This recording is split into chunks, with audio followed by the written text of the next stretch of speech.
Halo teman-teman, kembali lagi kita ke seri penulisan paper dengan metode scaffold. Sebelumnya kita sudah bahas tentang bagaimana menulis judul paper, title ya, dengan menggunakan scaffold method. Sekarang kita coba masuk ke komponen paper berikutnya, yaitu tentang author. Jadi jangan sampai kita mengira bahwa author itu gak ada peraturannya ya. Di dalam author list ini sebetulnya ada semacam rule yang kadang suka tidak terlihat. Nah, dengan metode scaffold ini kita lihat strukturnya dari author list ini, sehingga nanti jangan sampai kita merasa rugi. Karena saya pernah lihat ada beberapa penulis pemula ya, dia nggak tahu bagaimana meletakkan namanya dia, apakah namanya di depan, di tengah, ataukah di belakang gitu. Jadi seringkali karena pemula ini nggak ngerti apa-apa ya, jadi seniornya atau mohon maaf ya, no offense, kadang meletakkan nama dia itu bukan di depan atau bukan second author tapi di tengah, atau bahkan kadang saya pernah lihat juga ada seorang mahasiswa dia tidak meletakkan namanya gitu ya. Jadi dia merasa bahwa ini bukan sesuatu yang dia tanggung jawab penuh, tapi hanya sekedar tugas bagian dari profesornya. Nah, jadi memang author list ini ada semacam bukan politik ya, ada semacam kompromi ya, bagaimana meletakkan nama si A, B, C, D-nya ini di mana, itu ada semacam kompromi antara masing-masing author. Tapi yang jelas author list ini sebetulnya terdiri dari, biasanya tuh ada lebih dari satu ya. Kalau misalkan paper yang dibuat dari research team, walaupun memang banyak juga paper yang hanya terdiri dari satu author, kalau misalkan memang dia tidak punya research team, dan itu sah-sah saja.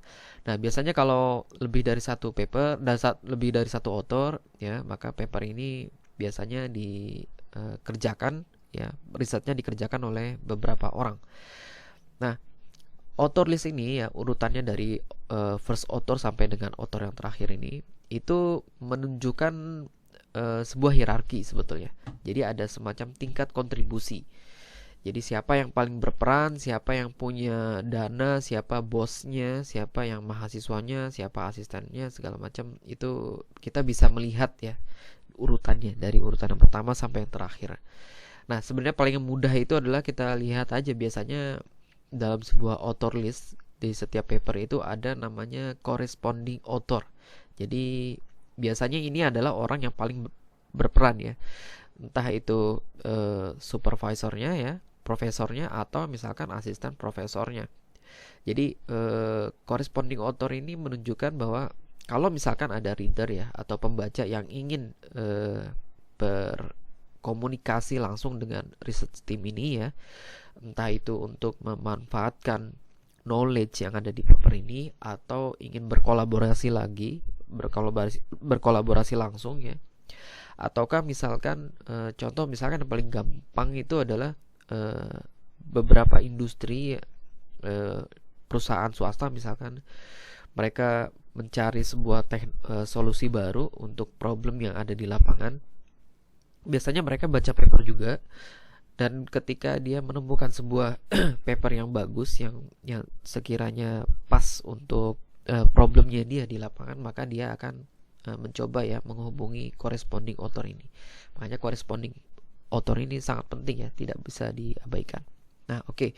Sekarang susunan dari author list ya, kalau kita baca strukturnya ya, itu nanti kita bisa ngebaca siapa sih sebetulnya main researchernya dia dari paper ini ya. Kemudian ada co-main researchernya. Jadi yang menemani si main researcher ini, ngebantu dia eksperimen, ngebantu dia nulis ya, ngebantu dia diskusi dan sebagainya. Kemudian ada juga asisten profesor ya. Jadi dia ini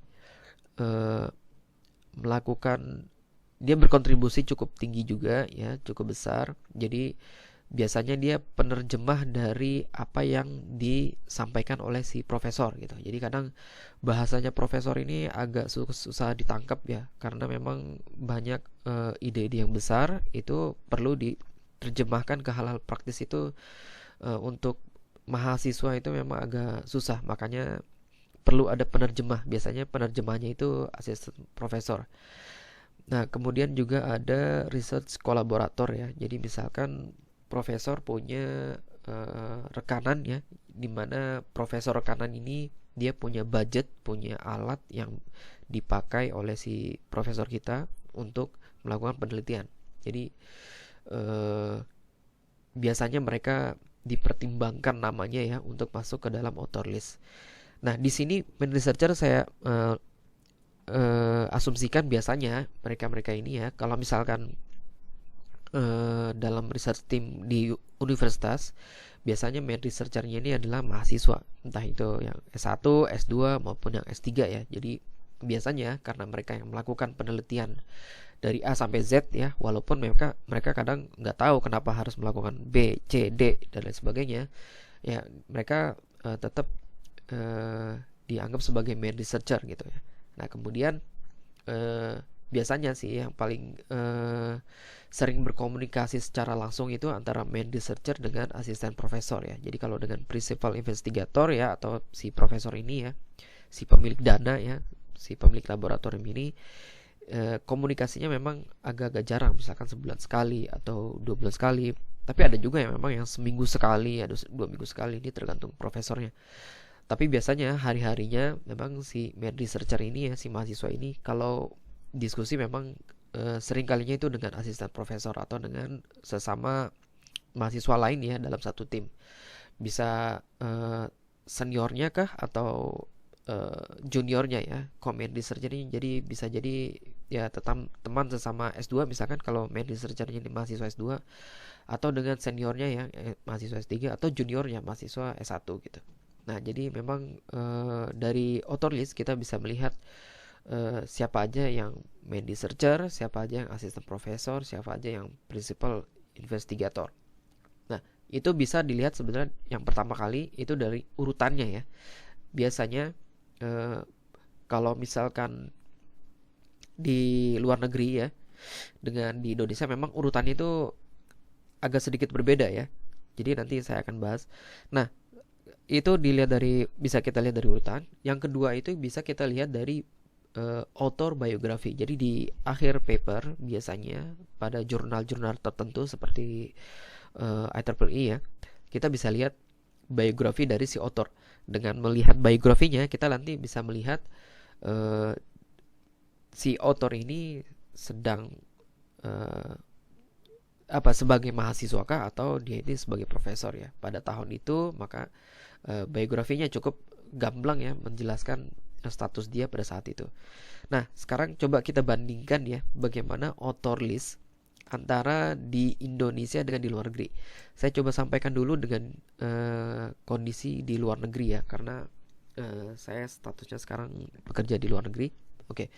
Biasanya ya di luar negeri itu first author itu adalah si main researchernya sendiri gitu. Jadi si mahasiswanya sendiri ya yang menulis paper ini, karena risetnya dia ya memang diwajibkan untuk menulis paper ya untuk syarat kelulusan.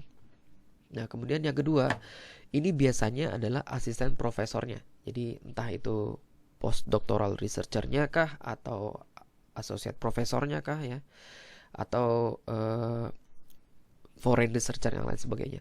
Nah, biasanya yang keduanya itu yang selalu berkomunikasi secara aktif ya setiap hari dengan yang first author ini ya, dengan si main researchernya ini, dengan si mahasiswanya. Nah, ada juga dalam suatu paper mereka mempertimbangkan adanya kontribusi dari si co-main researcher, walaupun memang nggak selalu ya. Terkadang walaupun memang ada co-main researcher, mereka ini namanya nggak dimasukkan ke dalam author list, tapi dimasukkan ke acknowledgement. Jadi memang karena ada beberapa profesor memang yang strict, yang hanya berkontribusi lah yang akan namanya masuk dalam author list. Jadi kalau misalkan dia tidak punya kontribusi secara langsung, walaupun dia membantu dalam eksperimen misalkan, tapi namanya hanya masuk dalam acknowledgement. Jadi memang tergantung kebijaksanaan dari masing-masing profesor.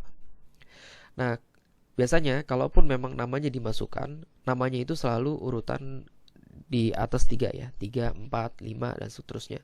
Nah, kalau misalkan dia hanya satu ya, ini contohnya ya, berarti contohnya ini hanya satu ya, berarti comment researchernya hanya di urutan ketiga.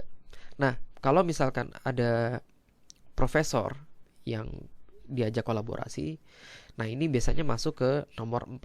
Nah, sedangkan si profesornya sendiri ya, yang punya laboratorium ini, yang punya dana, yang membimbing si mahasiswanya ini semua, dia biasanya namanya selalu di urutan terakhir.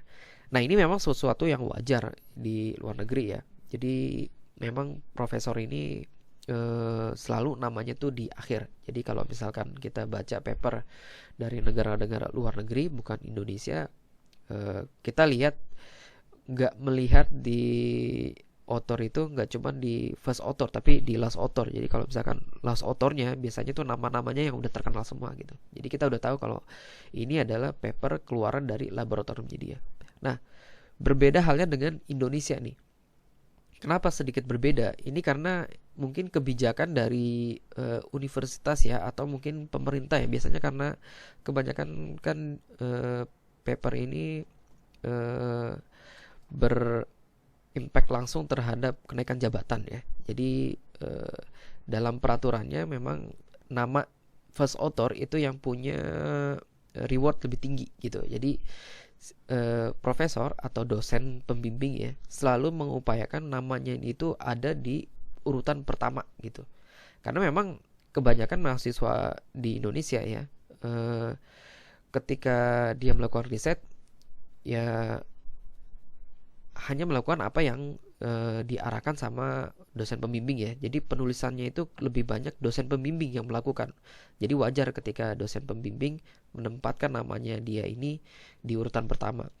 Walaupun kadang saya suka melihat juga mereka memasukkan namanya itu di urutan kedua gitu ya. Karena memang penulisan, eksperimen dan lain sebagainya first author lah yang melakukan, yaitu ya si main researchernya gitu. Jadi memang ini tidak baku juga ya. Kadang bahkan ada juga saya pernah melihat terakhir dosen pembimbing ya, profesornya atau principal investigator, dia namanya selalu namanya di belakang. Jadi memang tidak baku ya, tapi seringkali tidak inkonsisten seperti ini memang biasa terjadi. Tapi teman-teman diharapkan cukup memahami lah kondisi seperti itu ya. Nah, kemudian yang lain-lainnya seperti asisten profesor, comment researcher itu selalu namanya ya dibelakangkan ya. Jadi antara yang first author dengan last author ini terkadang ya seringkali posisinya kalau di Indonesia dia adalah si dosen pembimbingnya ya. Jadi ini kondisi yang sedikit berbeda dengan antara Indonesia dengan luar negeri. Jadi teman-teman sebagai penulis pemula ya, diharapkan bisa memahami posisinya ya. Kalau memang tidak ada arahan dari dosen pembimbing dalam penempatan author list ya, sebisa mungkin teman-teman mahasiswa yang sedang menulis paper letakkanlah namanya itu sebagai first author, karena kalian yang melakukan penelitian, kalian yang melakukan penulisan. Oleh karena itu wajar first author itu adalah nama kalian. Dan dosen pembimbing ketika mereka tidak memberikan arahan apapun ya, letakkan aja namanya di terakhir, itu nggak masalah. Kalau memang dia tidak ada komplain ya nggak apa-apa. Tapi kalau misalkan beliau mengarahkan posisinya di urutan kedua atau pertama ya itu ya ikutin aja ya. Kalau nggak diikutin nanti nggak lulus. Tapi setidaknya teman-teman bisa memahami struktur dari author list ini ya, sehingga nanti teman-teman tidak mudah dibohongi ya, atau mungkin merasa diperdayakan yang hal-hal yang negatif ya. Jadi merasa terugikan ya, karena memang udah capek tapi bukan ditempatkan sebagai first author. Kurang lebih seperti itu. Mudah-mudahan teman-teman bisa memahami dan penjelasan ini cukup bermanfaat ya. Terima kasih.